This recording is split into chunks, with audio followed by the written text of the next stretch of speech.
Welcome back to the Huddle the Line podcast. This is the preview show brought to you by the AEW Network. Today, I am joined by my wonderful co-host, Sam.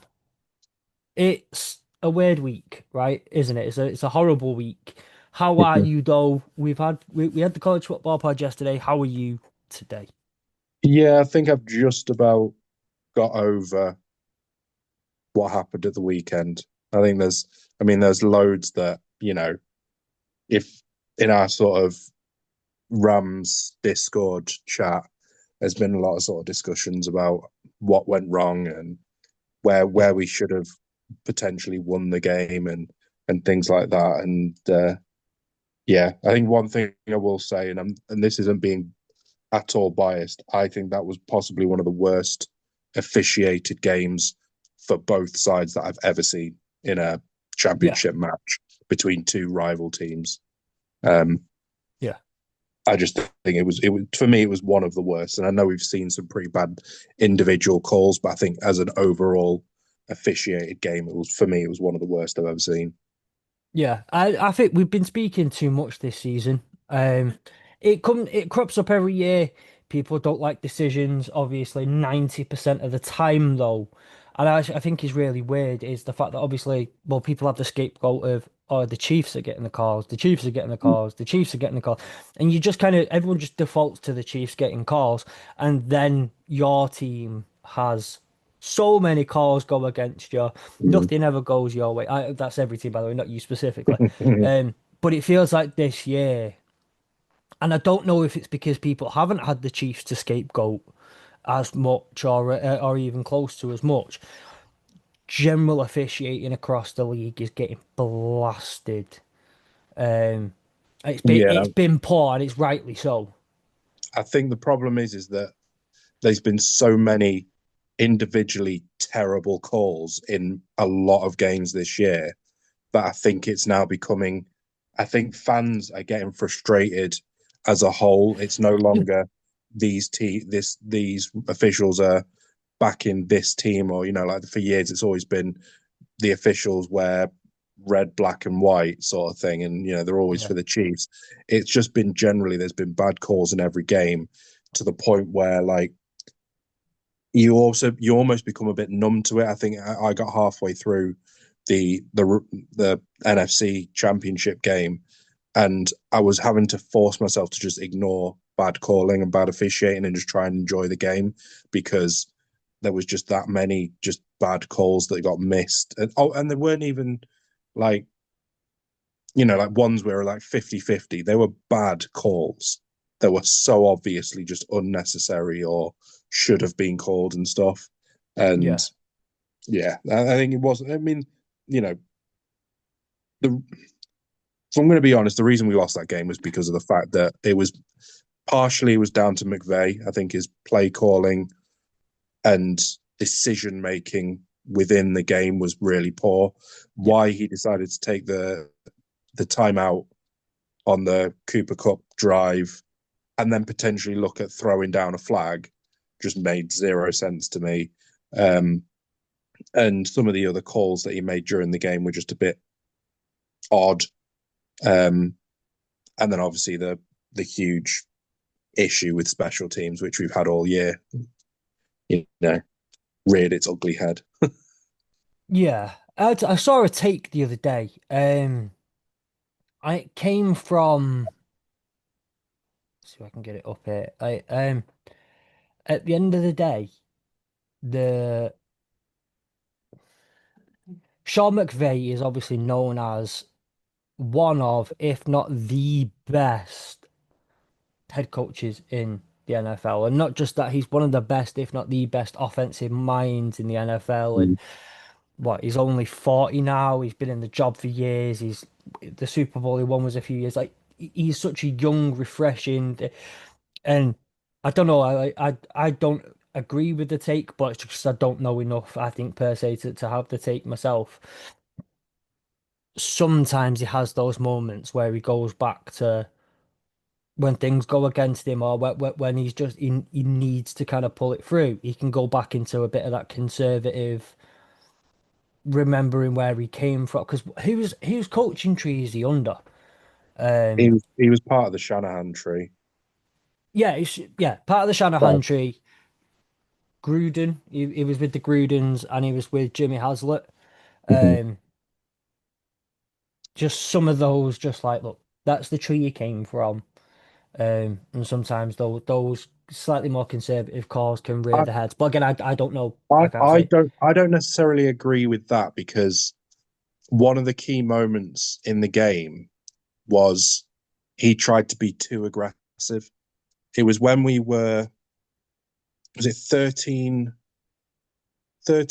up with like 2 minutes left to play, and all he had to do was run the clock down and run the ball, and he decided to try and throw it 3 times on one on and it didn't take anything off the ball because obviously the passes weren't completed, and then we kick it back to them and they come up the other end and score on us, and it's Hmm. like had he just run the clock down, probably punted into let get them to use their timeouts and just punted, we would have been fine. But you know, Yeah, game's been and gone. We should have won it. We didn't. Nothing we yeah, can do now. We can just look back and be able to semi enjoy the fact that the Seahawks are probably, well, in my opinion, are probably going to win the Super Bowl in the Levi Stadium, which is yeah, hilarious to hear anyway. So yeah. I mean, the fact that it would have been either the Rams or the Seahawks, not to discredit the Patriots, obviously, but the fact that it would have been the Rams or the Seahawks to win it, if they do win it in Levi's, is mhm. hilarious. I mean, even if the Patriots do win it, that's another. It's an extra. It takes them to. It extends their lead in terms of Super Bowls Yeah, over over the Niners by an extra one, and yeah, they've done it in their own backyard. So for the Niners, which is the best part about this, is it was a lose situation for them anyway. The only saving grace would have been that the Broncos had got there and won it. That'd have been the only thing that could have saved them. yeah. And then Jarrett Stidham turns up. Yeah. And but okay, obviously, like I say, well, the Super Bowl's next week. We've got a lot to, we'll have so much to talk about. I said on Monday, I'm really looking forward to the Super Bowl next week. The game itself means very little into for that reason. Obviously, I'm excited for the game, but it's this is one of those kind of full circle NFL moments that I kind of have in my life because it was the first for anyone who didn't listen. First Super Bowl I sat and watched the whole way through and Mm. really enjoyed and really got myself immersed into was that Patriots Seahawks Super Bowl. Um, and I I mean, always thought, I think I obviously wanted the Rams to be there, but I sometimes find watching the Super Bowl as a neutral is so much better because you've not got wouldn't the know. anxiety and the dread and the worry of watching them in that Super Bowl. Um, I mean, I've been fortunate enough that I've been able to watch my team play in two Super Bowls and win one, but Hmm. for a lot of people, they've not had that yet. And I think that, as an honest thing, it's awful. It Yeah, makes the Super Bowl, especially when you're not winning and you're playing badly or whatever, it makes it really unenjoyable to watch at times.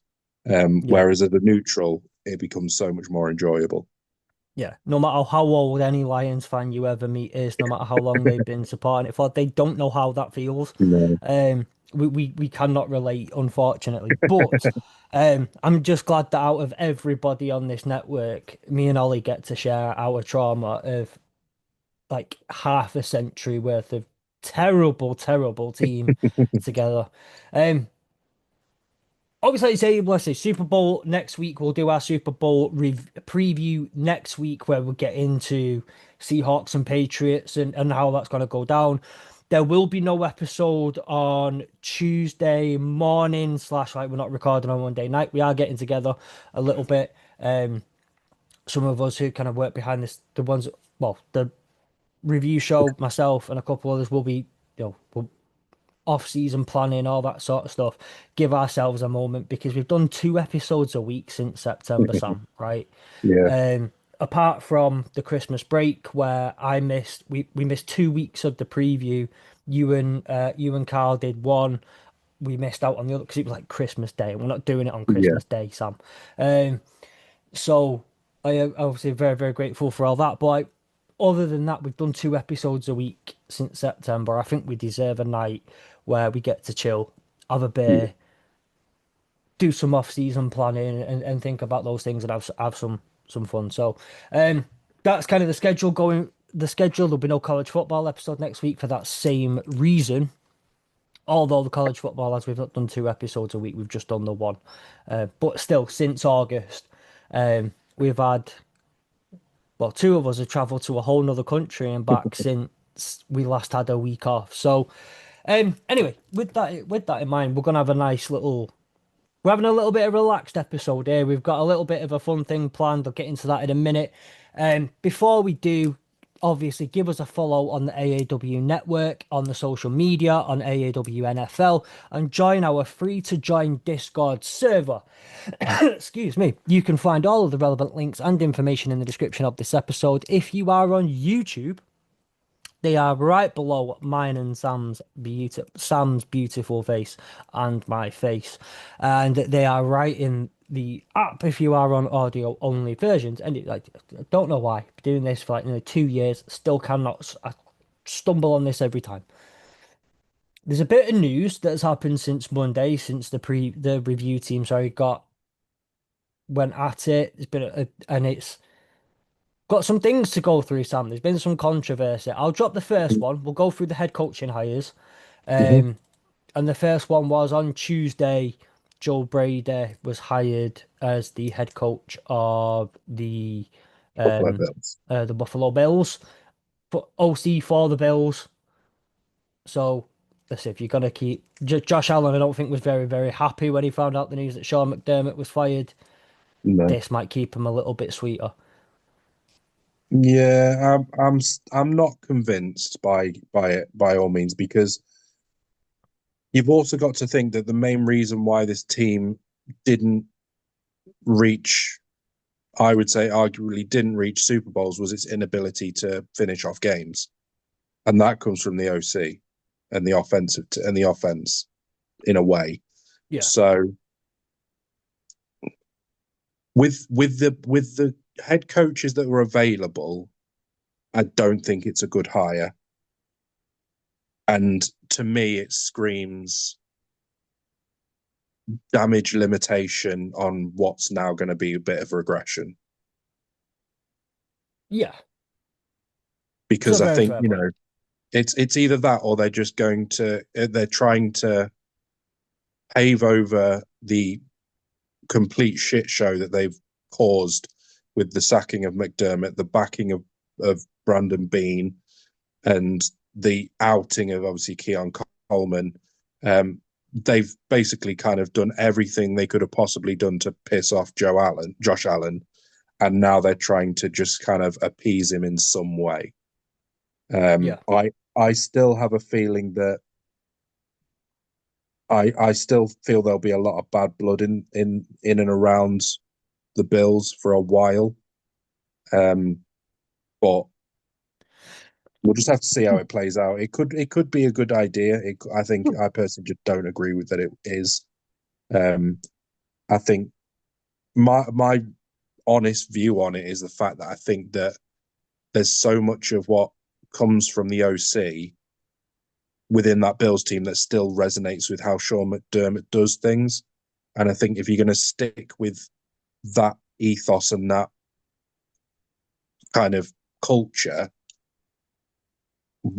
you kind of either got to just go, right, that's it, rip it up. We're going to go with a new culture, new style of play, or you keep him. And that's the bit that kind of makes me a bit uneasy with it. But we'll wait and see. yeah. Um, yeah, it's a weird one. As long as Keon Coleman's around, and this is not a dig at Keon Coleman in any way, shape, or form, but as long as Keon Coleman's around after what they did to him last week, that's earlier this week, that's just going to be weird. It's not going to be nice. Mm. If you're any draft prospects and you find out in the footage, by the way, in May when the Bills release it, and Brandon Beane is sat there going, "We need to get him. We need to get him." In 2 years' time, he'll be pretending he never wanted you in the first place as well. So, they've done some serious reputational damage to themselves, the Mm. Bills. That's going to be tough, and the only way the only way out of it is if you win now. You have Yeah. no excuses. You have to win, otherwise you are in trouble. Um, there was a couple of the head coaching hires. Did you see one? Yeah. So there was in terms of sticking with there's two in terms of sticking with coming to LA. Chris O'Leary's been hired by the Chargers as the defensive coordinator, Yep. and Butch Barry has been hired as the Chargers O-line coach. So the same O-line coach that was with Mike McDaniels at the Dolphins, he's been brought in to work with him under under him as the OC. My only concern with that is that we know that the Dolphins O line was shite for years, so that kind of concerns me. But I think Chris O'Leary is a good hire, so I think that Yeah. should be a good one. And then the only other one that I had um, was Brian Dable being the you mentioned about being the Titans Yeah. OC, which was one I missed. Which again is an interesting one. I like that one. At the end of the day, one thing you can't say, like the Giants organization was a mess. He got messed about by the GM and the way the Saquon Barkley thing was handled. The way Daniel Jones leaves the building and then all of a sudden he's like the greatest quarterback to have ever played the game. He's prime Tom Brady and all Mhm. that sort of stuff is messy. But he was getting good things out of Jackson Dart. He'd got some good things out of good players, and he's an offensive-minded person. Maybe you look and say, like with Mike McDaniel, maybe the head coaching position was just a little bit too much for you. Go and focus on the thing you know. Go and focus on the thing you're best at. Learn a bit more. Um, and with Robert Saleh being the head coach, you probably imagine Brian Daboll's got full reign over that offense. And Yeah, because he'll be focused mainly on on the defensive side, won't he? exactly. Um, the best part about that was though, you know who broke the news No, of who Brian broke the news? Daboll? Jelly Roll. Brilliant. He was the one who tweeted out Brian Daboll as OC to the Titans because he Jelly Roll's a massive Titans fan. Yeah, And so he was the one who tweeted it out, and then it happened, and then he had like Ian Rappaport, Tom Pelissero, Adam Schefter. When the Titans announced the hiring, they said like obviously we've hired Brian Daboll for the OC role per Jelly Roll, and quoted him as the brilliant. source. So I just thought that's one of the fun little bits of the off season that was a little bit quirky. It was a little bit different, and we've had a bit of fun with it. But it's a good hire. I like the hire, and we'll see if much pays off for it. The other head coaching hire that happened as well, though, that I'm aware of, is Todd Monken, the Baltimore Ravens OC, has gone to the Browns as head coach. Yeah, This has caused a little bit of a stir. Obviously, Ollie really wanted what's his face, the OC from the Jags. Name escapes me now. He's like 10 years old. Brad It Udinsky. Grant Udinski, that's the one. Um, yeah, he's 29. He's younger than me. I know that. Yeah, he's Um, 30. He's just turned 30. where's he gone? Where's he gone? When did he turn? When's just? Because I've not January 12th. crying out loud, man. He is younger than me. Mm. We would he would have been in a year below me at school as well because I'm a June baby. So like the September's in the middle there. So he's definitely like he would have been a year below me at school. And I said to Ollie, and I'll stand by it because again, we know some people, most people watch both shows, but some people only watch one or the other. I cannot hack it if a head coach is younger than me yet. I'm not ready for it. I'm aware of in both soccer, the sport of soccer and the sport of football and a lot of things, the age of 30 is when players really you start to look at them and say they're starting to pack the career down a little bit. Some in the NFL, a lot of players have retired by now. That hurts that I'm at retirement age for athletes. Yeah, I know. But when they start becoming head coaches, I want to be well in my 30s before I start seeing head coaches younger than me. I Yeah. need that for my own sanity. Um, so anyway, but about the hiring as it goes, Ted Monken was the let me get this back, let me get the page back up. OC at the Ravens for the last 3 years, 23, 24, 25. Before that, he was the OC at Georgia for 3 years. He was the Browns offensive coordinator in 2019. Mm. Funnily enough, so he has been at the Browns in one of the top three positions before. Um, Bucks OC, he's been at the SMU. No, actually, no, that's not SMU. That's just Southern Miss. Southern Miss. Um, Southern Miss head coach. as head coach, he's been around. He's done a lot. He's national champion. Conference USA Coach of the Year, which, as we know, for me personally, that's a huge achievement and an honor to win that one if you're gonna win it. Um, but it's left a lot of people with a lot. It's a lot to be desired, I Mm. think. But I think the problem is with the Browns is that they had a lot of candidates withdraw from their I suppose their pool. And I think that it was maybe I think maybe to a certain degree was kind of like who was the best of the rest sort of thing. I don't think Todd Monken would have been their first choice. Um, and I can kind of understand why a lot of people wouldn't be happy with it. But at the end of the day, the Browns' organization is semi in the mud at the moment. You know, we don't know its defense is excellent and its offense is has potential, shall we say, but there is still a lot of work that needs to go on in the Browns, I think. Yeah, it smells a little bit to me, like Carl Whittingham to Michigan, right? Not to cross over too much between college and NFL like I like to do, but you're in an organization that, given the circumstance you are in, most of the other head coaching positions have been filled. There's only two or three left. And with all due respect to the Cleveland Browns, I know they just hired, well, the Buffalo Bills position had just been filled the day before, but other candidates had seen the Bills availability open up, and then it was like, okay, maybe we'll go and look over there instead. So Michigan were in a similar place with, like, most of the head coaching positions have been filled by that point. There wasn't a lot of people available of the higher caliber that you'd want.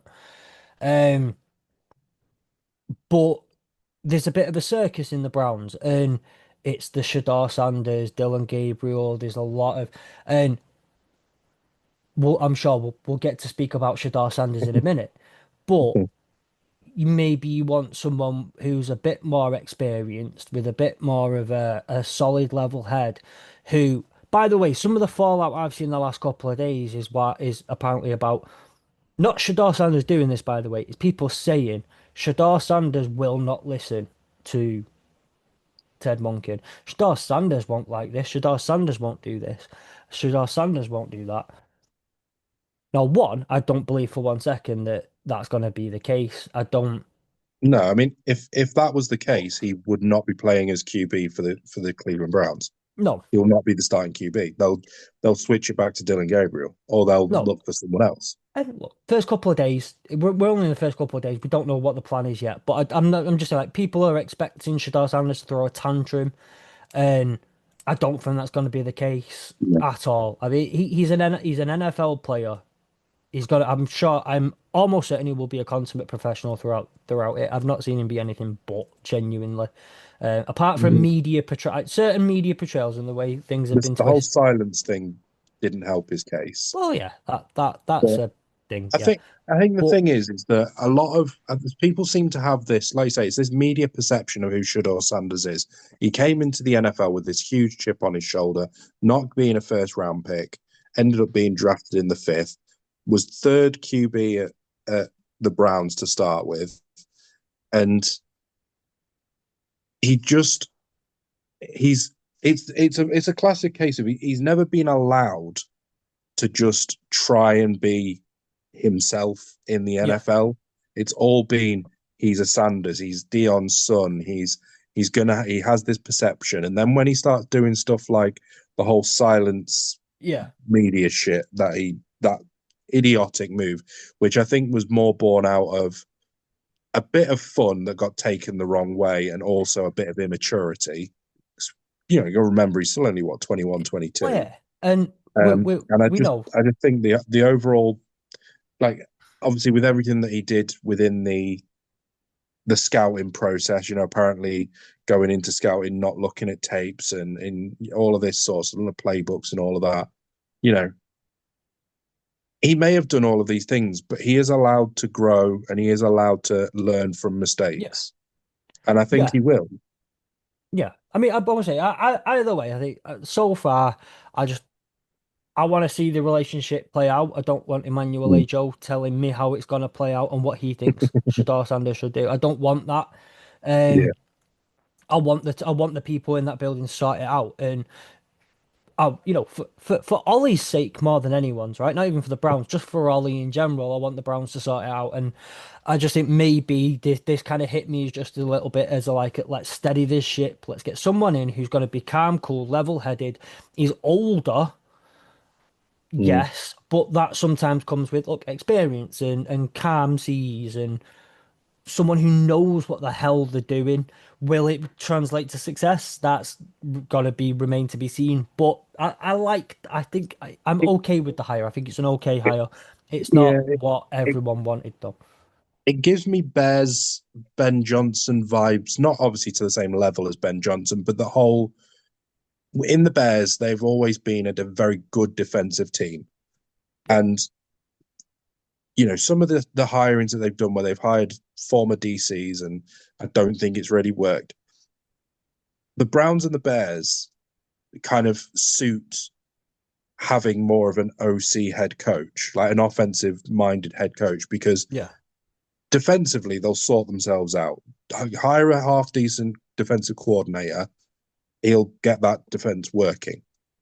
It's on offense that the Browns and the Bears have always been lacking on in yes, recent years. So for me, you've got to bring in someone who's an experienced OC, which, you know, Todd Monken is an experienced OC. yeah. You know, he's worked with, you know, a two-time MVP quarterback. Like, he's produced a good offensive team over in the Ravens. You know, And okay, you know, yeah. with whatever happened, but he still managed to arguably, you would say, turn Lamar Jackson into an MVP player. Now, I'm not saying that he's going to walk in there and magically turn Shador Sanders into a MVP level quarterback, but he'll get the offense working and he'll manage things, and he'll, if anything, he'll be able to bring in a few pieces into that offense to build on it. Can you remember, obviously, before he became the Ravens OC and he worked with Lamar over the last 3 years, do you remember who his quarterback at Georgia was? Matt Stafford. I would say that it was the 3 years before that, so 2020 to 2022. So Matthew Stafford was winning Super Bowls during that Yeah, he time. wasn't, no. Um, 2020 to 22, Georgia.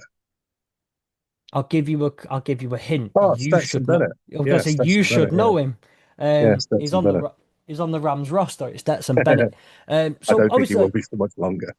but Stetson Bennett was an incredible college Mhm. quarterback, and he managed Stetson Bennett and won two national titles with Georgia. He goes to the Ravens. Obviously, they haven't won a Super Bowl, but he's got up two-time MVP Lamar Jackson. This is he knows quarterbacks as well. So I do find it a little funny. This is the last thing I'll say on it. Kevin Stefanski, former Browns OC, goes to the Falcons, to Chapman's Falcons. Then former Chapman's Georgia Bulldogs OC goes to Ollie's Cleveland Browns as head coach. There's a little switcheroo there, and I don't know if them two in between them have had something to do with it. I doubt it. I'm not quite sure. I know they've got a little WhatsApp group between them. I don't know how much pull that WhatsApp group has. Um, but I've got to have a feeling that there's been some good conversations in there between those two over the last couple of weeks. Um, Moving on, I think that's about it in terms of coaching. I realised we're spending quite a bit of time on the news, and there's two very specific things I wanted to talk about as well. Yeah, So I'm going to fly through one piece. Um, Gardner Minshew has not torn his ACL. He just badly bruised his knee. It was originally thought that he had torn his ACL at the end of the season. He is fully healed and ready to go. Sure, the Chiefs are delighted because that's the real quarterback they were hoping would be fit for yeah. September, wasn't it? That's who they really cared about. That other guy, Patrick Mahomes or something. Um, Who's he? I have no idea. So Not a clue. So. apparently, Patrick Mahomes' rehab is going very well. Oh yeah, Apparently, he is adamant he will be back for week Mm. one, right? Yeah, And I said this before, and again I'll say this one more time because I realize things like this I bring up a lot when they become relevant, but I bring it up a bit. When I sort of tore my ACL and I had my surgery, we went through all the process. 6 weeks ish is surgery and like getting your knee back to full health, I yeah, guess, like in mobility terms and of all of it. healing the scar and all that sort of stuff. Um, a lot of the work is strength and conditioning and training you need to be better, right? Yeah, Because the two parts of it are one, that's major surgery, classified as major surgery. It's a lot of that puts your knee through some things for a few Mm. weeks. Um, so your knee's naturally really, really, really weak for quite a while. But because your other leg has to pick up so much slack, you have to kind of balance that out. And it puts your other knee. It's why they always say if you tear your left ACL, you are at more risk of tearing your ACL in, well, like if you tear your ACL, you're more at risk of tearing it in the future. But if you tear yeah, your left one, you're more at risk of tearing your right one. If you tear your right one, you're more at risk of your left one because of how much pressure that knee goes under for the few yeah, weeks after. Um, so I have no doubt that Patrick Mahomes has got the best medical professionals in the field yeah, at training and strength and rehab and all that sort of stuff. So if anyone's going to get back in time, it's going to be Patrick Mahomes. yeah. Um, and he has the drive to do it as well. I Mhm. can only imagine just, even though they were out with the playoffs anyway, I can only imagine how much it hurt watching those playoffs Yeah, while sat on his couch with his leg up. And you've got to think that that's going to drive a man crazy. yeah. Um, So nothing will surprise me if he's back on time. Um, is there any other little bits of news before we go on to the two main bits? No, I think that was it, No. really. So we'll start off with, I think we'll go with the one that came out a couple of days ago. Shadar Sanders has been named to the Pro Bowl as a replacement for Drake May Mhm. because Drake May's in the Super Bowl, so he will not be partaking. Um, it's caused quite the controversy, Sam. I'm not sure if you're aware. Yeah, Not a lot of yeah. people agree with this decision. Um, Mhm. it is. I'm gonna let you run on this one for a second because I've got something to say on it, but I'll let you run with this one first. Yeah, I think we're probably gonna have similar views on this because I think the big thing is that you've got to look at if you take the whole, you take 16 quarterbacks that we have in the NFL or sorry, in the AFC. You've got obviously Mahomes is out. You've Yeah, got Drake May's obviously not going to be there. Bo Nix is out. yeah. Who are the other two quarterbacks that are actually in the AFC Pro Bowl now, other than Shador? Pro Bowl rosters, Josh Allen. And I'm assuming it Dr- was Lawrence. It was That was Josh my thought. Allen, Drake May, as Josh Allen was a starter, Justin Herbert, Okay. and And yeah, then now Shador. yeah. So it was Josh Allen, Drake May, Justin Herbert, and Drake Shador Sanders now as the replacement. Yeah.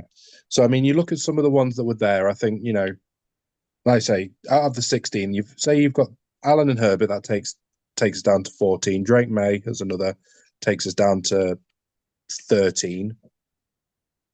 Then if you take out Mahomes, you take out Bo Nix, 'cause obviously both of those are out injured. That takes you down to 11. From what I've heard, Trevor Lawrence actually turned down the Pro Bowl, so that takes it down to 10. Yeah. And realistically, after the performances that CJ Stroud put up in the in the playoffs, he shouldn't be there. So now you're Hmm. down to 9 quarterbacks. Now, if you think of the other ones that were around that time, I think Aaron Rodgers, he's old. He doesn't want to be getting involved in the Pro Bowl. Not in a flag football game in the Pro Bowl. Exactly. He He does doesn't, not. he doesn't want to get involved with that at his age. You've then got who else? You've got obviously Daniel Jones, which I think he was out He's injured. So I injured. think so again, he's not going to want to play in that. You've then got um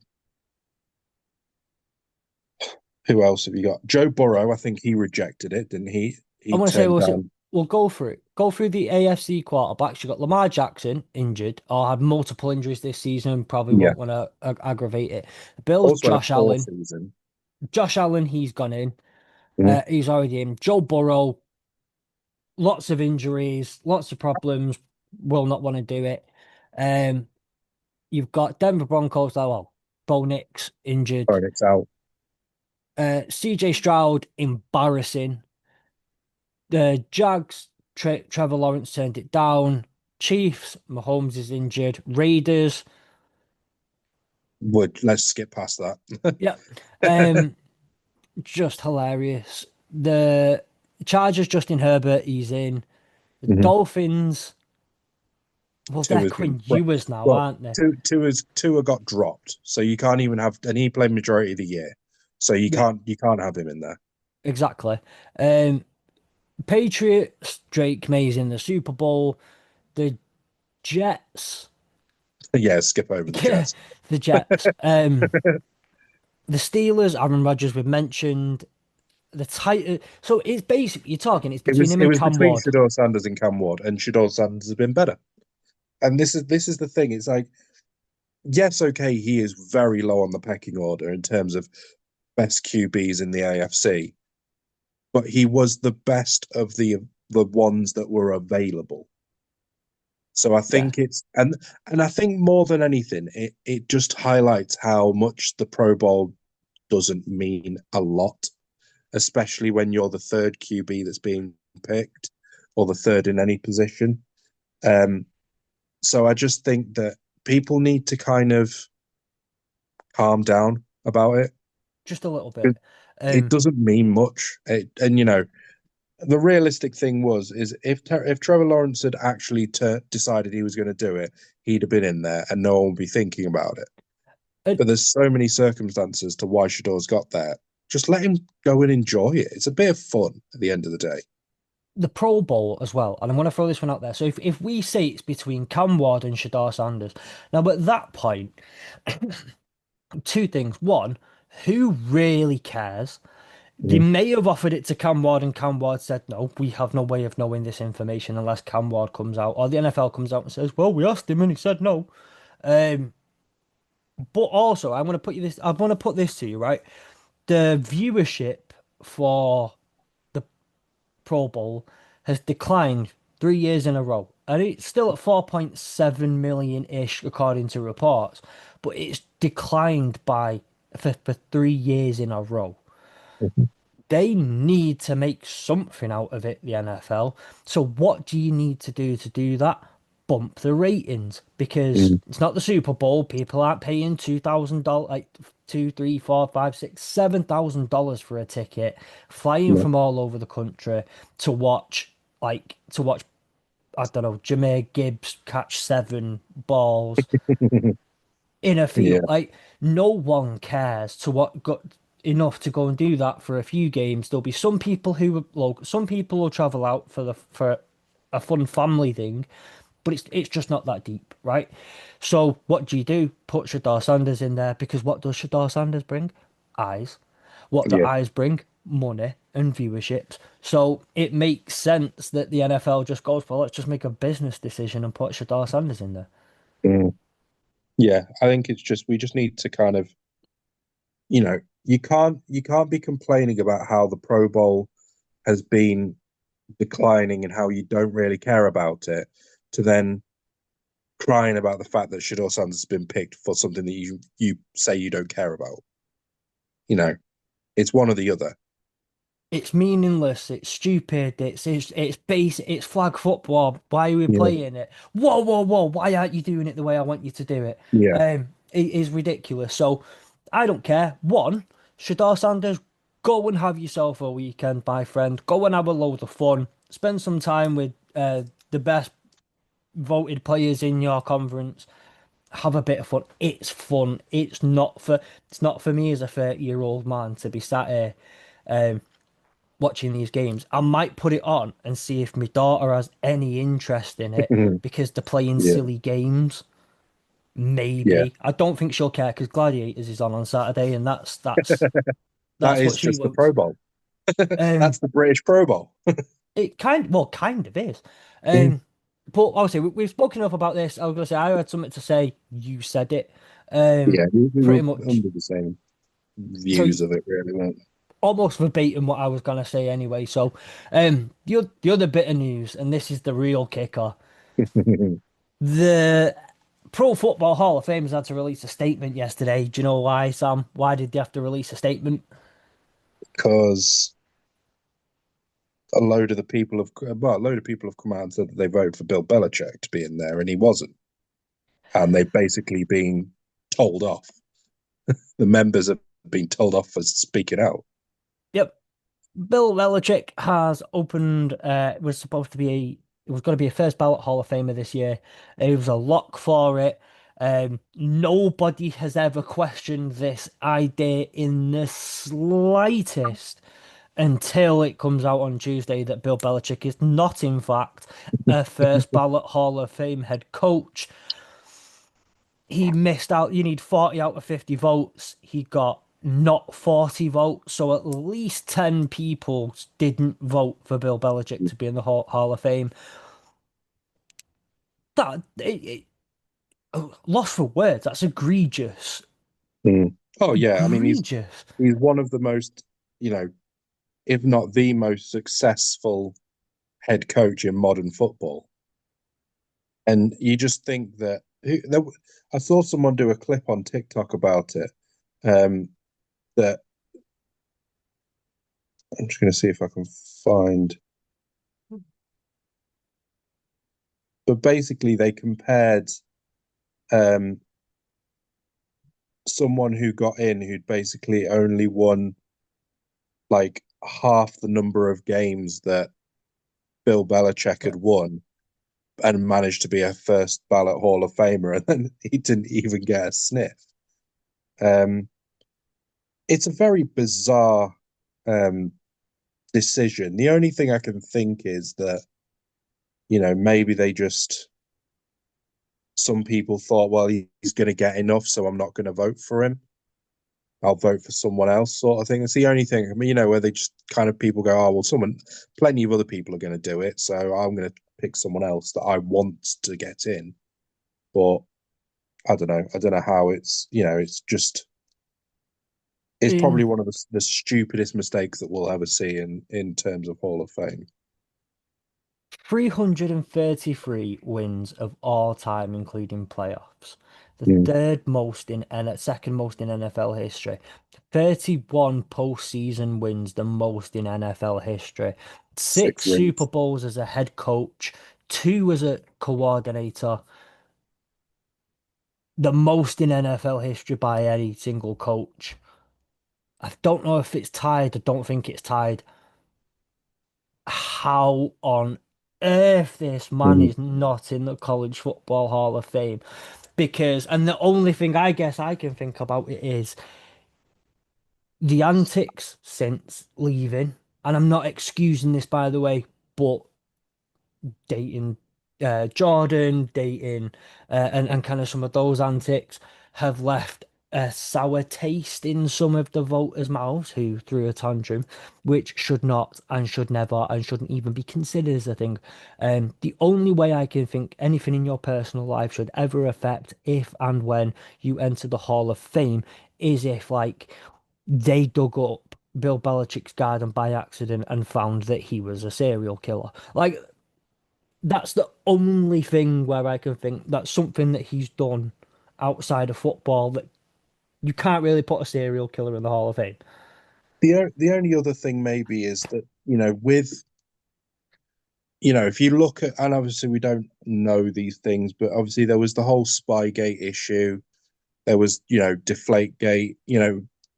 There's arguments to say Hmm. that people would have said that there was, you know, maybe some thoughts around that. But I think part of it, and this is where inherently is you're always going to have problems, is there's going to be a level of bias with whoever's voting. And Yeah, there may be a few people that maybe just didn't like Bill Belichick. yeah. We Um, just don't know, do we? So, no. And by the way, if anyone thinks that either Sam or I are advocating for this being the reason, we're not. We're trying to make sense of this mm, utterly ridiculous decision. It's baffling to both mm. of us. It is baffling, and The, like I said, the we just don't the know only why. thing the only thing that I would say, and it's kind of what's annoyed me more about this, and I understand that, the whole Bill Belichick thing, he should have been in there. But it seems to have taken away from the fact that Eric Allen, Jared Allen, Antonio Gates, and Sterling Sharp have all got into the Hall of Fame this year. They all deserved it, but now it's all going to be overshadowed by the fact that Bill Belichick did not get a vote.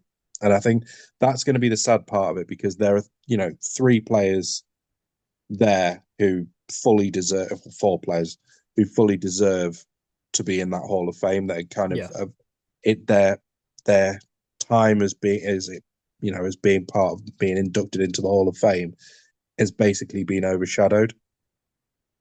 yeah, So absolutely. it's it's a bit sour in terms of this year's award in terms of that respect. Then for me, Yeah. Um, yeah, it's devalued, I think, the entire position of the Hall of Fame and the voting, and mm, it's just all this has done is create a negative circle of publicity for the Hall of Fame voting committee, yeah, or however it works. Don't want to dwell on this for too long, by the way, because it's a couple of days old now. It's been beaten to death a little bit. So what we're gonna yeah, do, Sam, is it feels like a bit of a kick now to say this. We're going to deliver some awards of our own, and next we're week doing in our own awards. we're doing Much our own more. awards. Next week in the NFL, obviously we'll be doing the build. It'll be build up to Super Bowl week. There'll be so much going on. As part of that, there is the NFL honors, the Mhm. MVP, Offensive Player of the Year, Defensive Player of the Year, all of the good stuff, including the inaugural Protector of the Year award, by the way, Mhm. which it's nice to see O lineman getting some recognition. Good luck, Penei Sewell, who is a finalist in that one. Um, what I want to say, what we're going to do though, is we're not going to do normal awards, Sam. We're not doing an MVP. We're not doing a Protector of the Year. We're not doing. We've got some of our own to give out. I've separated them into three little segments. I've given you the awards. We know which awards we're talking about. We'll go through each one. We'll both bring forward our candidates, make cases for our candidates, and we'll try and see if we can come away with a collective a decision between us to which one wins this. The first one in the inaugural AAW, not really, AAW Hurdle the Line, um, our own awards. I'll come up with a name for it later. It's fine. We have the Ice in Their Veins Award. This is for a clutch moment in the league this year. This could be this isn't a regular season only award. This is regular season, postseason. Now we are past the AFC and NFC championship. What was the most clutch moment of the year? So I didn't look at this as kind of like one singular event. I looked at this as someone who I think had done it multiple times this year. Right.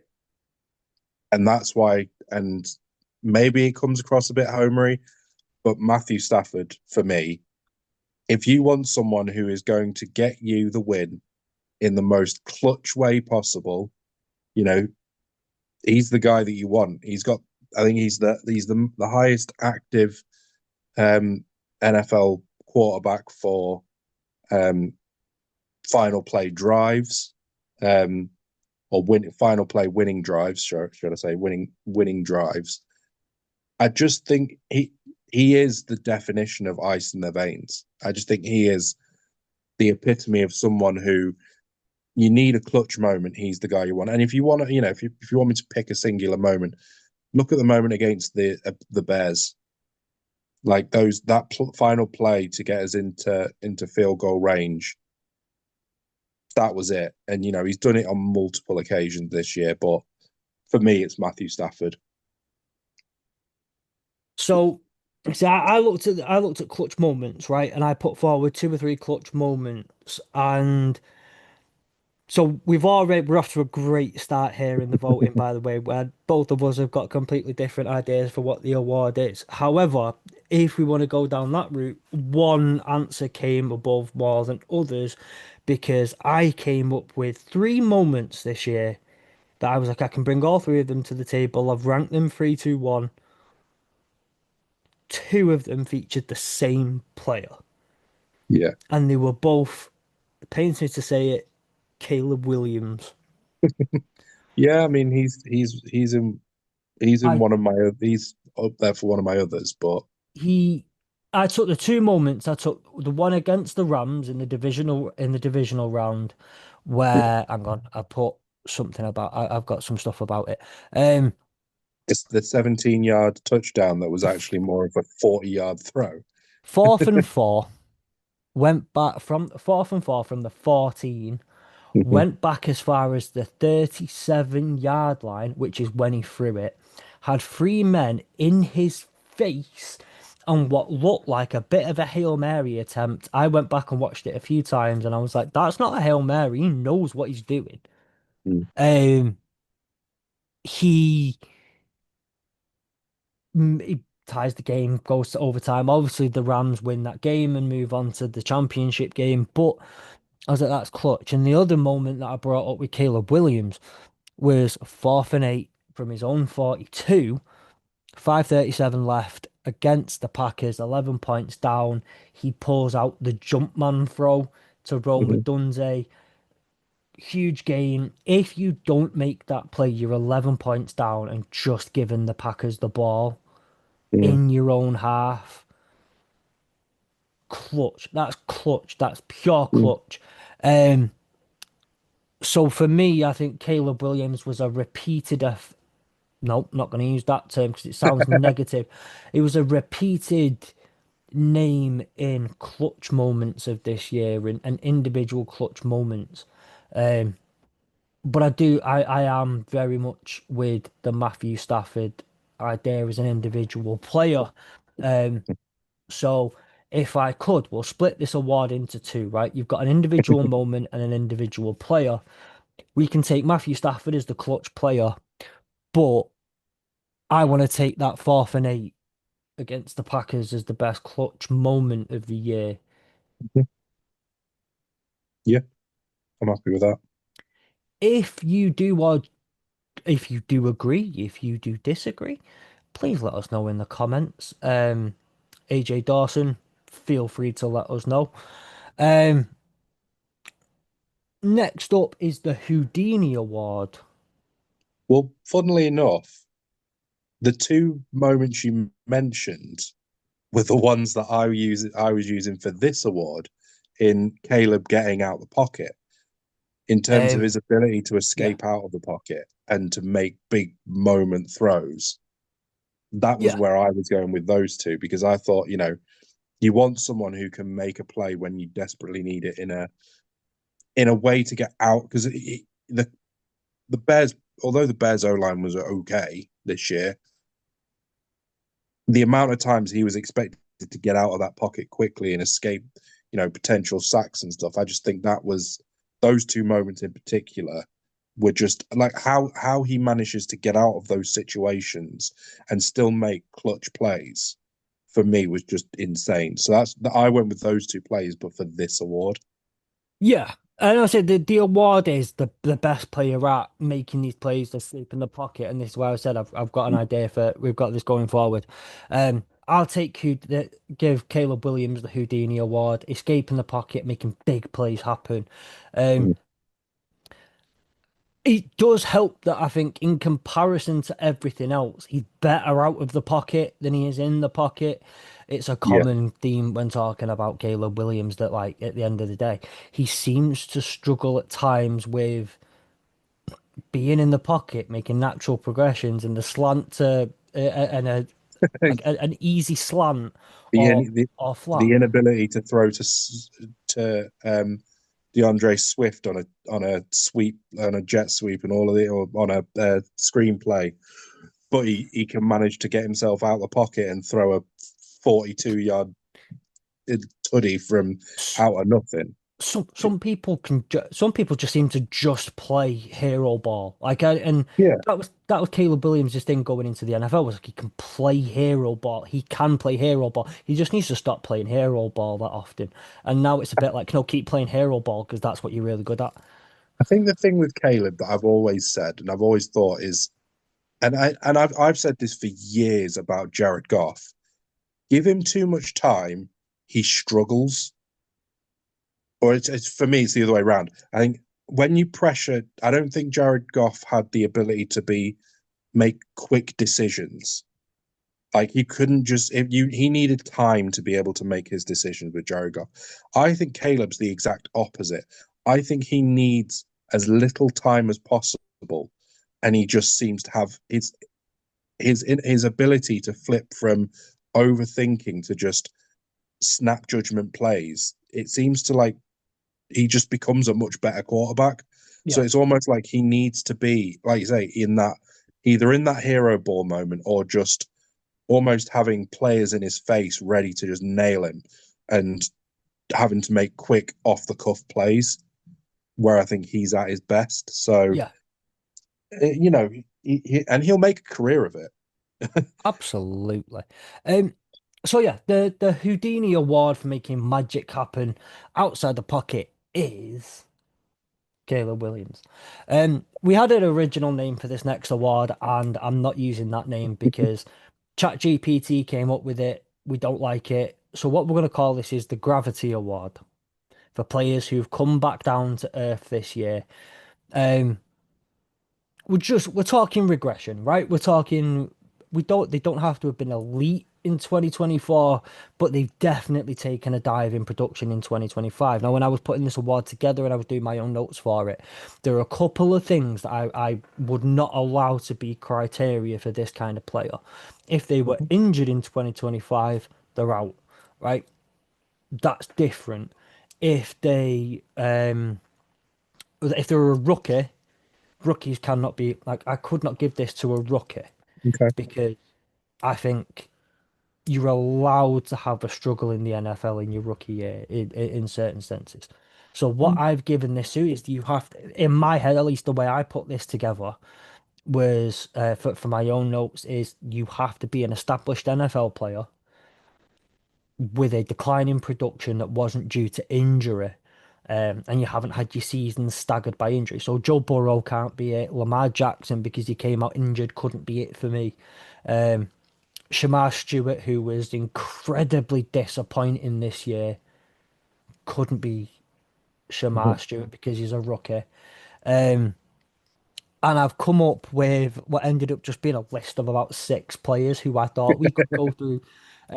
I'll list my six players, um, and just kind of then throw it to you. So I've got Justin Fields. I don't know if you can call being on the Jets similar to an injury. Um, it's a major handicapping point. It's more of a handicap than it is an injury, Um, permanent handicap.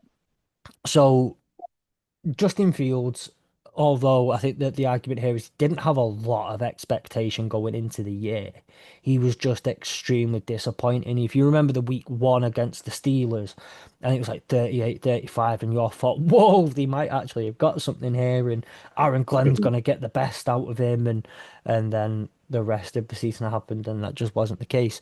AJ Brown Yeah, was a I he was serious he was on my list. serious contender for this list, including, but not limited to, trying to scrap Nick Sirianni on the sidelines, part of a major regression of a season. Yeah, Brandon Ayuk is in my list, going off the fact that he held the shutout for a massive contract and then did not deliver on. he did spend the whole season though injured. That'd be my only thing. He spent a good chunk of it injured. Wasn't a case of he wasn't Right, available. He was injured. right. There's one that slipped through the cracks. Then it can't be Brandon Ayuk. CJ Stroud.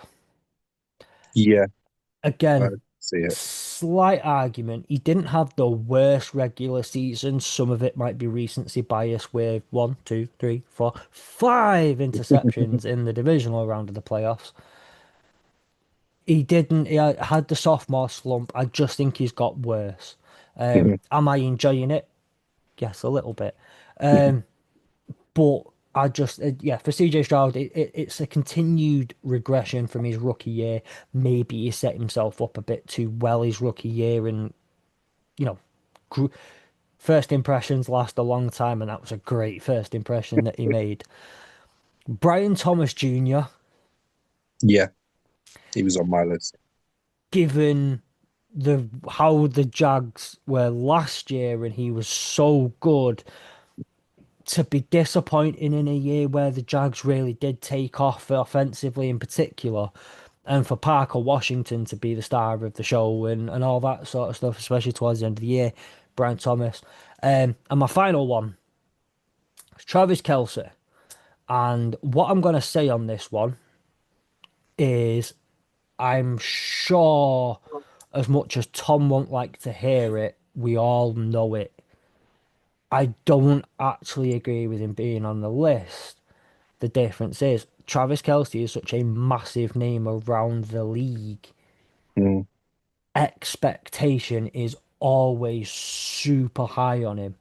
For those of us who are aware, and if we're going to be honest, he's regressed over the last couple of years quite dramatically. This yeah, year, it was blatantly obvious that regression. So he isn't on. It wasn't a huge tail off this year. It's been a gradual decline for a couple of years. So I don't truly think he should be here. But part of me puts this in there because one, you mention his name, YouTube might bump you a little bit. And two, the name of Travis Kelce comes with a lot of expectation naturally. yeah. I think the only thing I would say for Travis Kelce is I think it's like you say, it's been a natural progression. He is towards the end of his career, and I think that this is just a slow decline. And it's, I mean, to be fair, it's sort of sad to see because of how good he has been over the years. And you think of even the likes of Rob Gronkowski and the elites in that position who retired at the right time. It feels that he's kind of tried to cling on for a couple more years and it's just not worked out. And he's now at a point where he's probably going to retire on a low rather than a high. So I would probably not put him in. He wouldn't be in this list just based upon the fact that although it has been a regression, I think that's just a natural part of getting older. And yeah, and I kind of call it, the way I'm thinking it is like, I kind of want to call it Eminem syndrome, right? Mm, So you're in the world for so long, you've put out so many amazing things. You have a couple of bad albums, right? And everyone's like, you need to hang it up, you need to hang it up. Now, Eminem may have kind of pushed through on the other side a little bit and has mm, improved over the last few years, with the last couple of albums have been far better than the previous ones. But there are two options. You can quit while you're ahead. You started to decline. Your last couple of albums weren't great, leave it, or you can try and push through that and at least and walk away on something that's a lot better and something you're a bit more mm. proud of. I can only imagine that he wants to come back next year. He hated this year.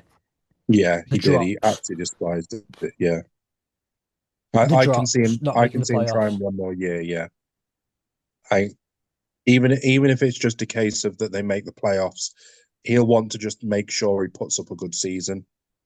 Um, so yeah, I can maybe see him going one more year. Who Um, el- who else was in your list then? I know you said a couple of us we have shared. yeah, so AJ Brown was definitely on my list. His drop off has been crazy. Um,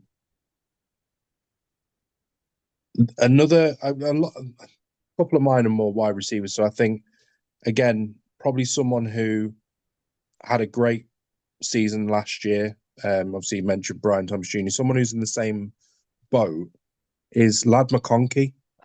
I think his first season he was very, very good, and this season he's.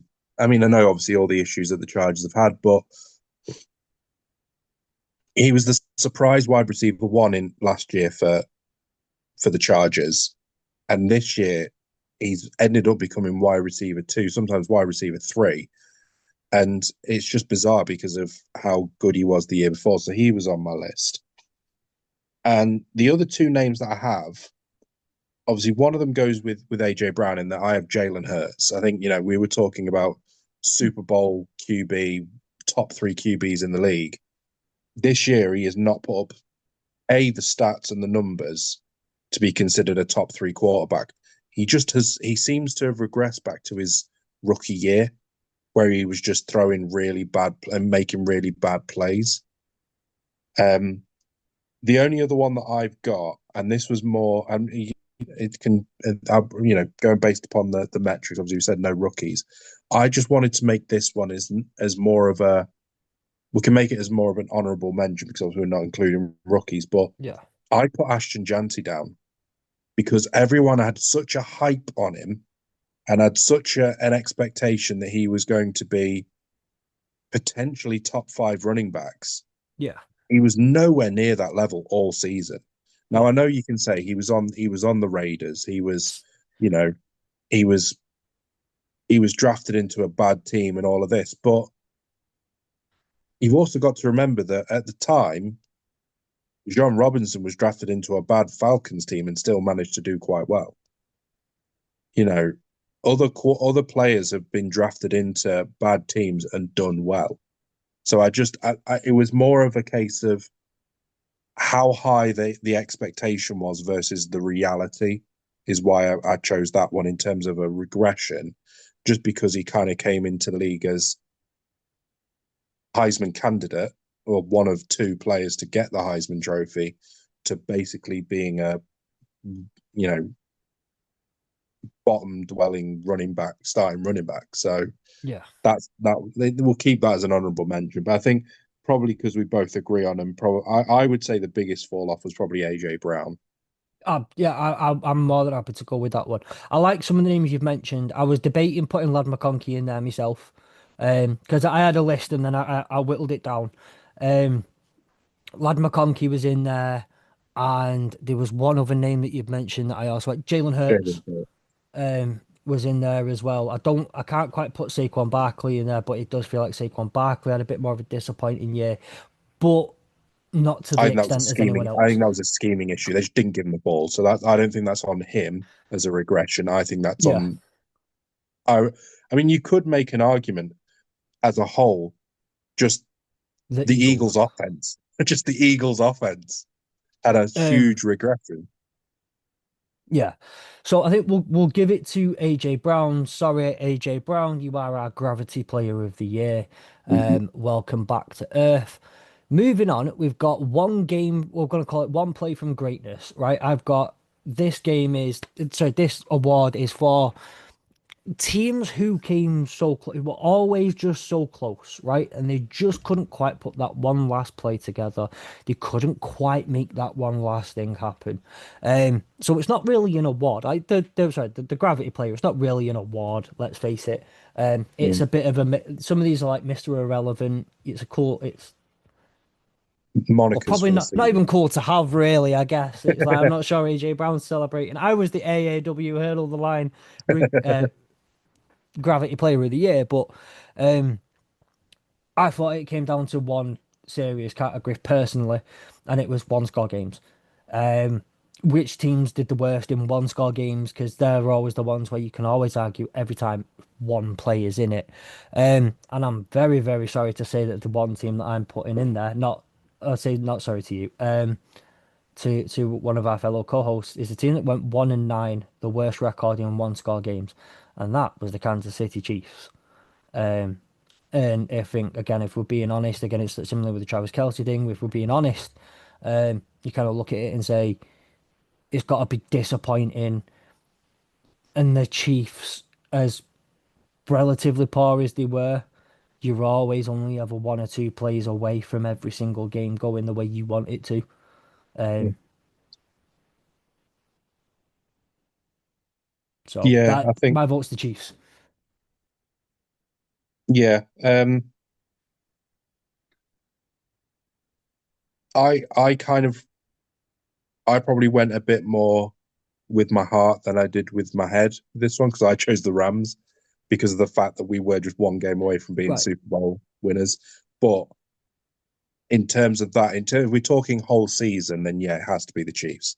Um, if we're talking, potentially one game away from winning it all, I'd have said the Rams just because we were, if you look at our in terms, I suppose, if we look at the whole season, I think we were that. If you go back like to moments losing to the Seahawks and then obviously losing to the Falcons in the way that we did, we were so close to being the number one seed, Yeah. and then we were so close to making it to the Super Bowl. And it's Yeah. like we seem to be just that little bit less, especially for a team that are expected to get to the Super Bowl. I think they were everyone's favourites at one point. To I'd be give. that sort of nearly team kind of In. hurt because we were, like I say, we were Yeah. one play away from beating Seattle, which probably would have gave us the number one seed, would have given us the NFC West title, and then one play away, so to speak, from Yeah. potentially getting to the Super Bowl. Yeah, if we're gonna throw that in, I think there are a couple of Lions games I could throw in there as one play away. The game against the Eagles, if that one play doesn't go, the game against the Steelers, if that one play doesn't go against us, if against a couple other teams, if that one play just doesn't go against us, I think I would argue some of them. I don't want to kind of get. I don't agree with it as Yeah, much as I would say someone like the Rams would be. I would also throw in there though the Buffalo Bills. There are a few of those games where it was just if that one other game went, if that one other play, if that if that Brandon Cooks if catch had been Brandon catched Cook as a cut, pulls it in and keeps yeah, it, they're heading to the yeah, AFC yeah, Championship game against the Patriots. And as we know, and that's not me saying the before anyone listens who's a Patriots fan and gets really offended by this, that's not me saying the Bills were going to the Super Bowl, but you play a team three times in a season, as you noticed with the Seahawks, that just you it's so unpredictable what can happen in that third game. We saw it with the Packers and the Bears. It became unpredictable. The Rams and the mhm, Seahawks, it's unpredictable. The Seahawks and the 49ers, it's unpredictable. We get these games in the playoffs with divisional teams, and it's chaos, man. It's just yeah, chaos because you know each other so well.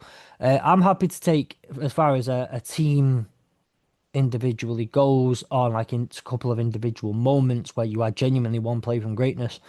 The Rams, I'm happy to take them in that one. Um, and Yeah, then we'll agree on the Rams, and then yeah. yeah.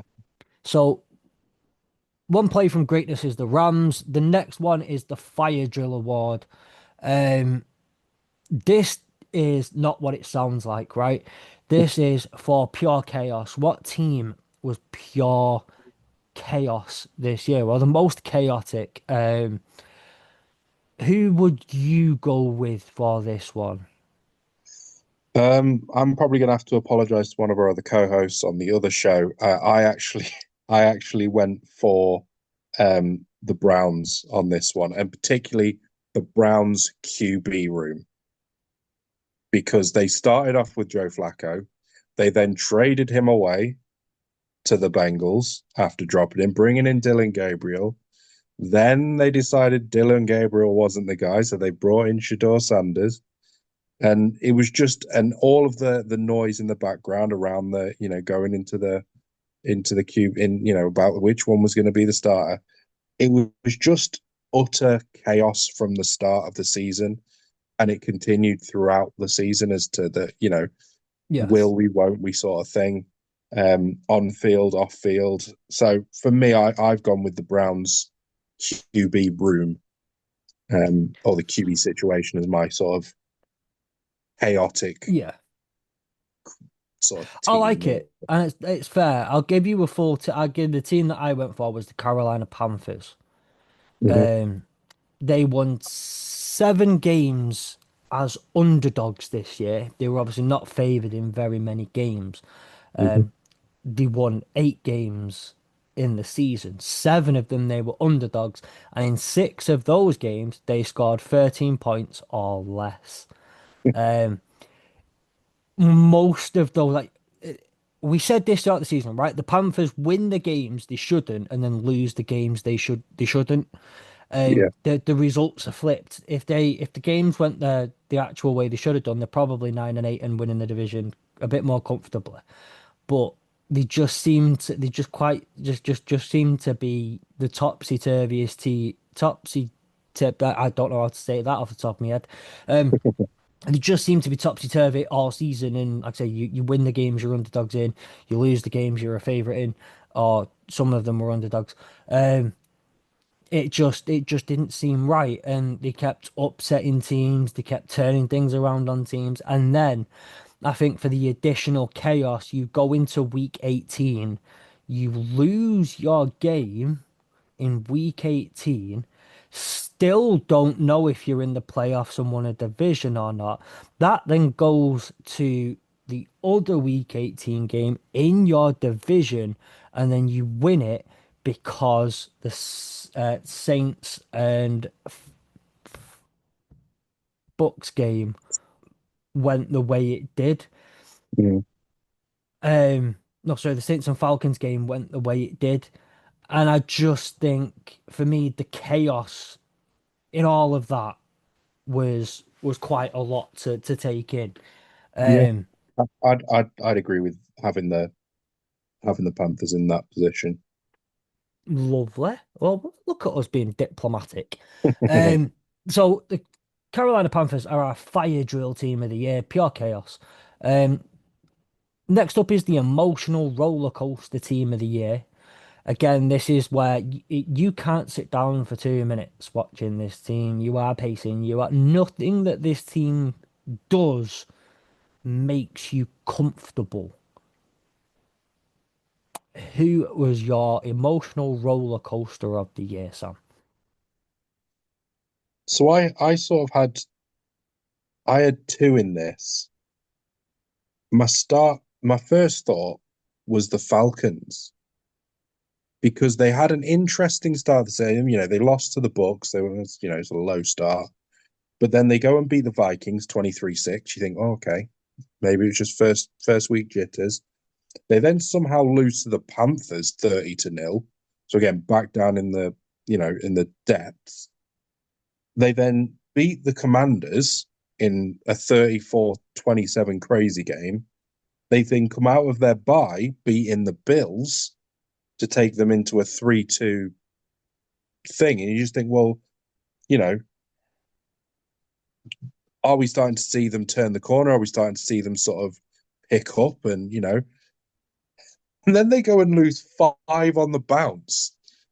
So it's like you get that sort of high of beating getting back to back wins in a way of beating the Commanders and beating the Bills, two teams who at the start of the season we were saying are going to be, you know, playoff contenders, to then losing to the 49ers, you kind of expect, the Dolphins, the Patriots, the Colts in overtime, and then the Panthers in overtime. Both of those games, all ignoring the first two games where they only scored 10 points, the other games they scored 23, 25, and 27 points.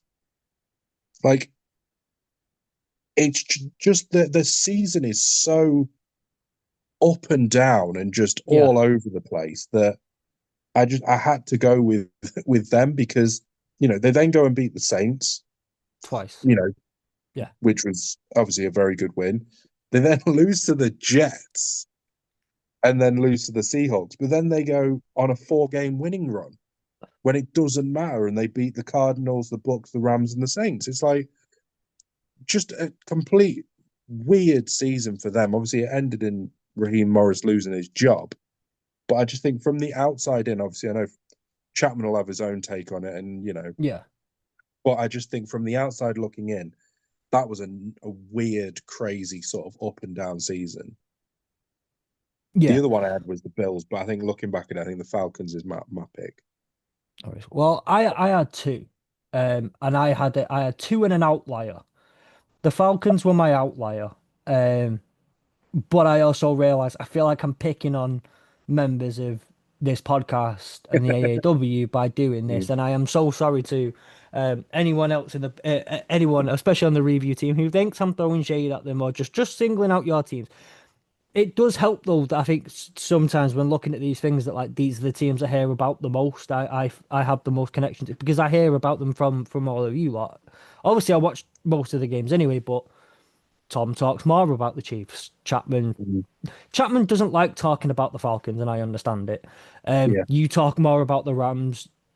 We've had more talk about the Patriots. We've had Ollie talking more about the Browns. These are the teams I think I'm more connected to. I feel like I know more than any other team of the general teams in the NFL. Um, so I had Falcons as an outlier, but I really didn't want to kind of throw more shade at anyone else on this podcast, and it's probably some more to come. Um, the Broncos, my number one, mm. because they were 9-2 in one score games. And again, some of it was looking at one score games and everything being close all the time. And then I think I did. You had all of that going on when they were trying to secure a number one seed, but the offense just couldn't get going. But they were still winning games. There was another team I had put in here, and they were my number. If anything, they're more the outlier than the Falcons are. But like I said, I chose out Falcons to be the outlier for a reason. Was the Giants, because again, lots and lots of Yeah, one true. score Lots of games. highs and lows. The difference being, I think a lot of Giants fans checked out of the season earlier because you're not going to the playoffs. You're obviously going down with a losing record. So even those one score games, as tense as they are, they're a bit less meaningful when you've not got your season riding on it. You've not got playoffs riding on it. You've not got anything. The Falcons is fair because they potentially had playoffs riding on it in that division. Um, Someone else who I've just thought I was just having a look through their season, and this is maybe one to we can maybe consider the Green Bay Packers so good shout. because again started the season off very well. Then they lost to the Browns. They then had that 40-40 tie against the Cowboys. They Yeah, then win three on the bounce, lose to the Panthers, and then had that awful Eagles game where yeah, it finished 10-7. Then yeah, they had three games where the Giants, the Vikings, and the Lions, and then the Bears, obviously, they beat, but then they went and lost four on the bounce going into the playoffs. That Broncos game, which, you know, they started. I think it was started off well, and then it kind of just all fell apart. The the Bears game was a big one. I think there was twice this year that they played the Bears and they had a significant lead and then threw it away. Um, Losing to the Ravens in the fashion that they did again, you know, just looked awful. And then losing to the Vikings, which in week 18 we don't really care about. So, but their season was very up and down. I think that just summed up by the fact that they were 9-7-1. Um, Yeah, yeah. and in every game, I think one of my mates who's a Packers fan said they were possibly the worst good team they'd ever seen, and that Say just this. summed up their season. I mean, we've been saying this about Jordan Love. Like these two Mm. Jordan Loves, and one of it you can see both of them in the same game if you want to. Yeah, You've got Jordan Love who should be starting for the Birmingham Stallions in the UFL in March, and you've got the Jordan Love who could and very well should be sometimes starting in Super Bowls. mm. These are, and you see them both in the same game. It's Yeah. chaos. I'm torn on this one. I think every single one of these has some serious merit. Um, I think I'm going to take out the Broncos. Um, Even though you had like the Giants come back and all that sort of stuff, which was tense. I think you've got, and I will allow the well, I say I will allow as if like, but the Falcons and the Packers, I actually think are the two best ones here because anything can happen. The reason I would put the Falcons in the back is because my experience is watching Chapman, who's so generally calm about it, Yeah. very much standoffish on it. He will not Far more allow the negative. Falcons to get him down low. Yeah. So, I mean, fair play to Chapman, who can kind of like, I'm not seeing Chapman panic or get stressed or get angry Mm. or get worried. So it makes me look at that with a bit more of a maybe Falcons are a bit calmer about this and it is a bit less emotionally distressing. Packers fans, they're just spoilt babies though. So, I think probably the one thing that would lean me towards maybe the Packers is the fact that their season ended in such a roller coaster way because take the they Packers. were they were 21-3, but they were 21-6 going into the fourth quarter Yeah. of the division of the wild card game and somehow managed to lose that game. And that for me, they were beating down on the Bears for most of that game. To have that level of high and the thought that they were going to be going through to the next round, to then the lows of basically getting dicked on in the fourth quarter by Caleb Williams doing his thing. I'll throw one more thing in there that's an argument for the Packers being this one. You go and spend two first round picks on a defensive end slash outside linebacker who absolutely kills it for you. And then when you're in the crunch time, goes out injured for the rest of the season and you're just Yeah, hoping he makes it back for next season.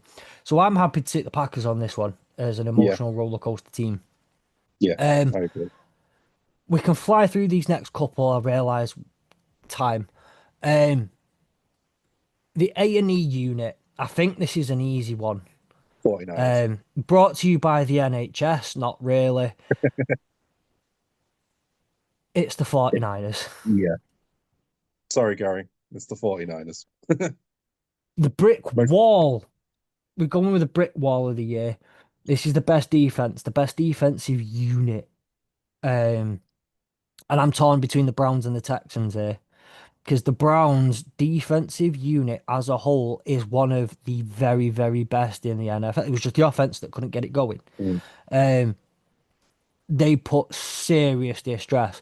Then add the fact that you've got the best defensive player in the entirety of the NFL on that roster. But as a mm. unit, I'd also be very, very glad to put in the Texans. Yeah, I mean, my first thought when I came to it was the Texans. In terms of what I see as like brick wall, I immediately thought of who had the best D line in the league. Now I know the Browns had the best D lineman in the league, but I think as a whole unit, I think the Texans D line with Will Anderson and Daniel Hunter. Daniil Hunter on the other side. And I just think as a unit, they were a brick wall. There was so many games where they were just stopping everything from happening.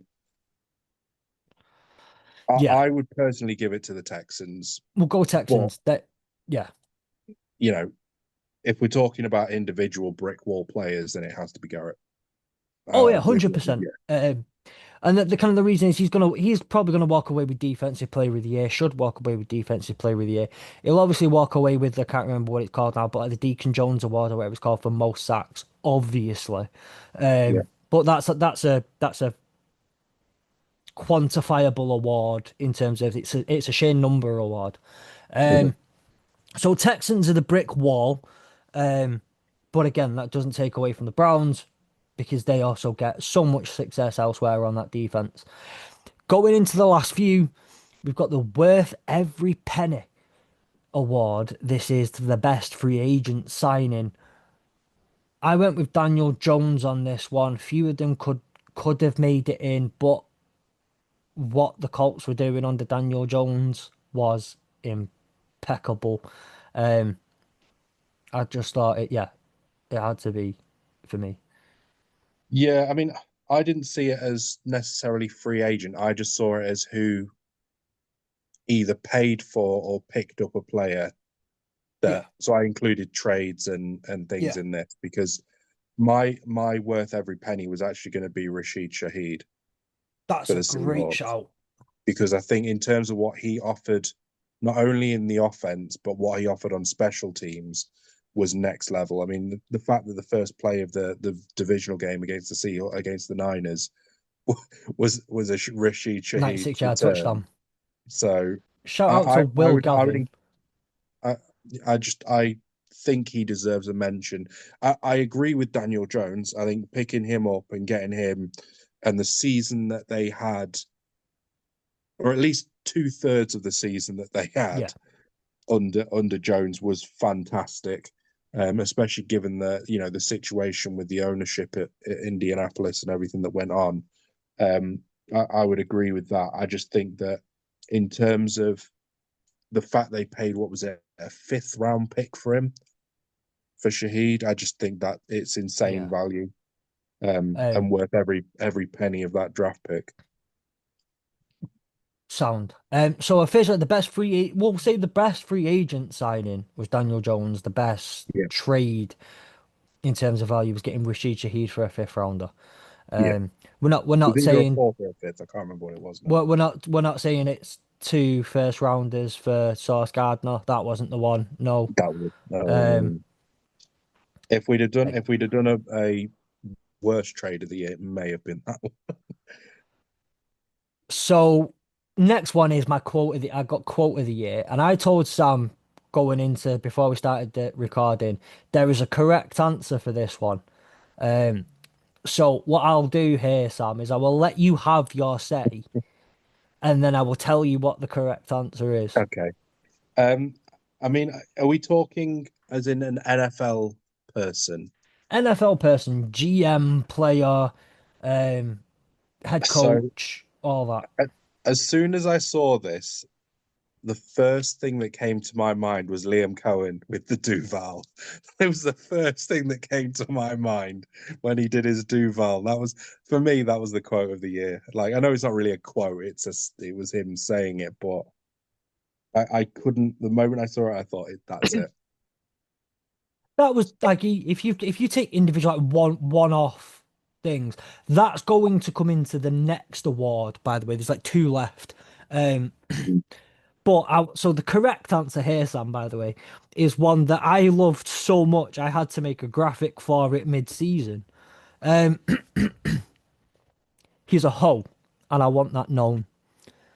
Like, I see why you got punched in the nuts because he said some things that you should not say to another man ever. But like, I don't Yeah, respect it because you say that, then run behind your own line. That's some real soft shit, and I want that known. I see exactly why they punched him in the nuts. I'm surprised nobody's punched him in the jaw yet. yeah, That is I remember that. Brown's defensive tackle, Shelby Harris talking about none other than, can you remember the player he was talking about? Who was it? I remember who. I can't think who it was now, but I can picture it. Jawan Jennings. Yes, yes, Because the yes, yeah. week before, someone had a crack at his cup. Um, Mhm. in a game, and I just like that he's a whole. I want it known, but the best part of it is just like I see exactly why they punched him in the nuts. I'm Yeah, surprised nobody's punched him in the jaw yet. It's gold. It's mm, absolute gold. Shout out to Shelby Harris for that comment. yeah. And I I'm sorry. remember that. This is my one rule with an iron fist. That's the correct answer. Yeah, I'll give you that. For quote of the year. And luckily, I've already got a graphic made for it to put it out there. Vibes of the year, and I just gave you the direction of vibes. Just what gave you good vibes. This could be a lot of things, and I want to see where you've gone with it. Uh, See, I had a couple of like again honorable mentions that were more homer picks in terms of Jared Verse, just who he is as a person. I think he's just pure vibes. Same with Puka Nakura. I think he is just pure vibes. But the guy that I went with this, and it's more of it's an individual, but also a team from this year, was Travis Hunter. let's You know, have a when he look. came out of his vibes coming out of he was just like a kid, just wanting to Yeah, play, and you know the vibes that every time he was interviewed, he had this big, massive smile on his face, and you just everything about him, I wanted him to do well. So for yeah, me, that was the vibes that I got, and then just on top of that, just the Jags as a whole.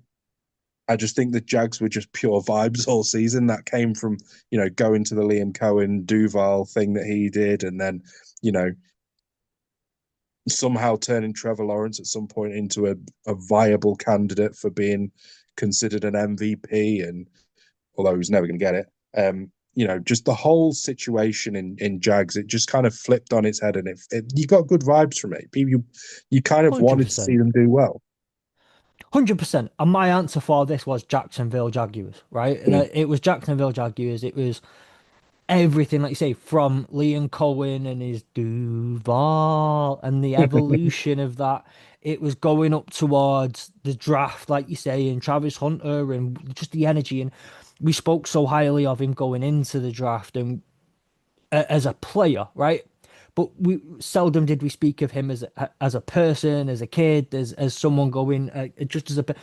And like you say, it just Travis Hunter lit up a room every time he seemed to speak or do anything. mm, Then you throw in, I think, yeah, the evolution of Liam Cohen and going from improving on his Duvals to trying to scrap Robert Salah and having his players pull him away after a game mhm, to him screaming at Trevor Lawrence, put it on his numbers, and Trevor mm, Lawrence doing that to the relationship they had for later on in the season.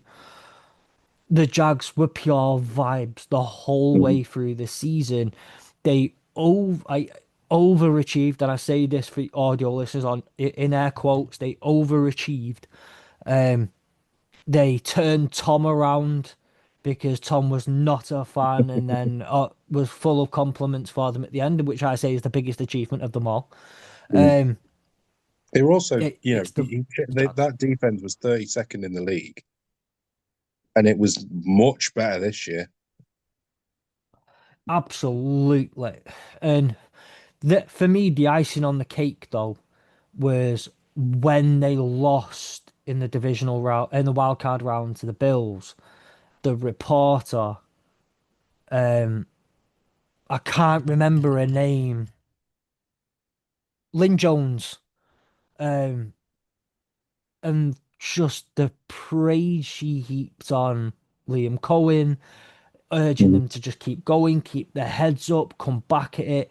And I thought, that's the encapsulation of the Jag season, right? You've had all this fun, you've had all this kind of chaos and then to get that validation and see how much it meant to Liam Cohen to hear that to his face from a reporter who's there to do a job and grill him and do all these different things, to get that kind of validation. I just thought the Jags were entirely vibes this season. mhm. Started with the Duval and ended with that. I has to be. So that's the award. Um, the last two are a bit more in house, right? These are two in-house awards. We tried to tell you award, and I'm gonna toot my own horn here a little bit and say that my take was the best. Um, in the pre-season when we were discussing the AFC and teams that may be sneaky ones to watch, I said the New England Patriots. It is back in those episodes. You can go and listen to it, and then you can see that I was correct. The one thing I wasn't correct on was just how much they would be a turnaround, right? I said Mike Vrabel is good for 3-4 wins. Second year Drake May is good for another 3 or 4 wins. They were a sneaky playoff team that I could see being a wild, like sneaking in the sixth, seventh seed of the wild cards. 6-7. You did that. Do you know what? I'm impressed that you were the one who caught it. I am impressed, but like, yeah, I'm gonna take my own horn here a little bit and say congratulations, me. You were right. Yeah. I mean, I'd probably say my best take. We'll give it to that. The only thing I can think of in terms of my best take is that Ashton Genty will not be as good as people made him out to be. Well, he won't Right. be as he was overhyped. That'd be my best take because it's worked out. Because everyone was, especially more from a fantasy football perspective, he was being drafted in the first round in so high second round, and I said from the start he is not going to perform like that. Yeah. And I was right. So that was my little best take, I suppose. Final award of the seat, final award, and I think there was one that I was going to give. I'm not going to do it because we just haven't. I haven't tracked everyone's takes enough, Yeah, hot takes enough. we need to maybe next year record Um, them all. oh well, they're all recorded. It's going back and making a Well, note. yeah, As but in making a as note, in like like writing record them them. down. Yeah. Um, so I'm not going to do like the take we got wrong or anything like that. I will give one of mine, and that was I was not scared that the Lions would lose Ben Johnson and Aaron Glenn, and that we would be just fine and probably still win the division. Um, that one I got wrong. I got wrong, right? And there were a couple of times I've gone through this season and said I got that wrong. I was incorrect. That was right. I can't think of any off the top of my head. So what we'll do is do this final award, and this is Sam. This is yours. This is all for you. And this is what we build up to. Your fantasy football player of the year. So I've got three, and I'm going to let you decide which one to go with. Right. Right. My So I give first you the one. one thing, and then you flip all the pressure back on me. I Well, like it. Thanks. I've made a selection, and then there's three that I like, and then I'm going to let you choose which one you think. So the first one that I've got, this was sort of selected by, well, this was highlighted by you. It's Jackson Smith and Jigba. Now his ADP for last year, well, this year technically, was 30. So he was being drafted middle of the third round in most 12, 12 team PPR leagues. He was wide receiver 13. He ended up being wide receiver 2 for the year, only beaten by Puka Nacua, who was, I think, third wide receiver off the board in most leagues. So he's my number one. He's my first selection. He's my first finalist, shall we say. My second one is, in fact, Drake May. You can talk about the schedule, blah, blah, it doesn't really matter at this point. His ADP was 129 for most PPR leagues. QB 15. He ended up being quarterback number 2, only behind Josh Allen. And I think that mainly down to the fact that Josh Allen was, his rushing capabilities and touchdowns were just next level. And then my third choice is another wide receiver who I think is a bit more the draft pick itself is the ADP and where he actually got drafted, I think was right. But if you didn't pick him up at this point, I think he was a big part of teams who did well this year. And that was Jameson Williams. His ADP was 62. So again, being sort of drafted around the 5th round. Um, wide receiver 28 off the board. Ended up being wide receiver 12. He had a bit of a dip towards the end of the season. He didn't score too many points. And I think at one point he was even like wide receiver. He was a top five wide receiver at one point. But he was my third option. So there are your three finalists. I'll let you decide who wins it.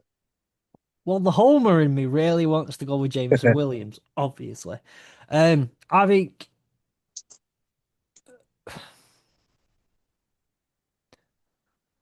I've had all three in fantasy teams this year, so I can't even say like, well, I've had this one and I've experienced the fact that I've had all three of them across a couple of different leagues. So, um, I'll take Drake May for this one. I'll take Drake May because look, he's up there as an MVP finalist. He's up there as he's going to a Super Bowl, and what he has done in terms of elevating the Patriots in his second year, so good, man. Still think people were like Jameson Williams is not someone you're gonna rush to really pick up a lot sooner next year. No. I don't think, especially with Drew Petzing as OC. I'm not sure how involved, like how well they're gonna get everything out of Jameson Williams. Jackson Smith and Jigba is great and all, and any player who has a season like that, they're automatically like the top two, three receiver off the board next year.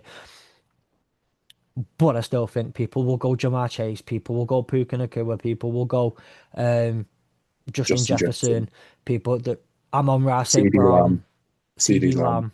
Yeah, there are a few. You still, I'd like to see it potentially, but he's probably not cracking a top five wide receiver next year in terms of average draft position.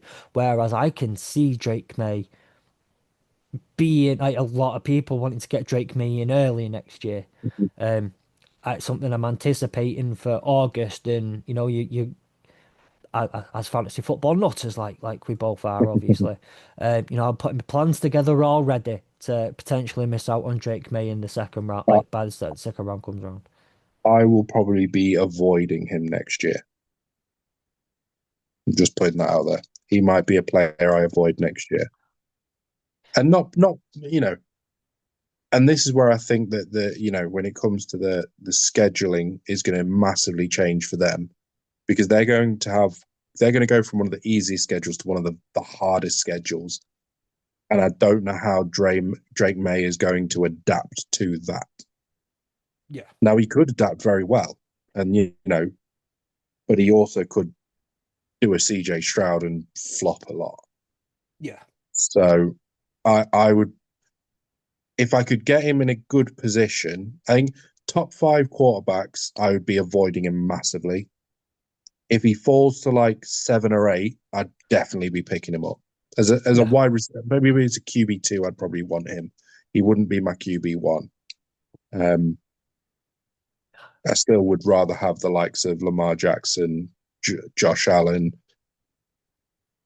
you know, probably Patrick Mahomes. I'd probably, as someone who I've also said that I'm going to avoid hellishly next year is Joe Burrow, unless he leaves the Bengals, because I can't put another year of faith into Joe Burrow behind that O line. I just can't do it. No. So Um, yeah, yeah. Okay. So, okay, that's the final award. And if you are fantasy inclined, there's a couple of things. One, I don't know who's still around. If you are still around, thank you so much. If you are and you would like to get involved, and clearly you're very well attached to the AEW network and heard on the line. If you would like to be part of what we are doing at the AEW network, please let us know. Go to the links in the description of the episode, send us a DM, hit us up on. There is a collaboration form that you can now fill out and get in touch with us, and we'll do all that. We're looking for writers, looking for podcasters, looking for all sorts. And if you're fantasy inclined, we've got the Fantasy Den. We'll be making a comeback towards the end of the off season. We'd love to get you involved early and get that started soon. You will be working very closely with Sam as well. So like if I haven't already sealed the deal, that should just about do it. Um But we are doing a major. We'd love to take a lot of people on board this off season to be part of the AEW network. We've got lots of exciting plans. And if you would like, yeah, so the plan for next week, we will have no traditional review show on Monday night, Tuesday morning. There will be no college football UK show on Wednesday night slash Thursday morning. There will be the next two voices you will hear will be Sam and I again for the Super Bowl preview show on the what are the dates even? Um, Fifth. the fifth and the sixth. So out on the sixth. We will see you then. Chuck us a follow on the social medias. Get in touch if you want to be part of the network, and have a lovely weekend of Pro Bowl action. Hurdle those awards.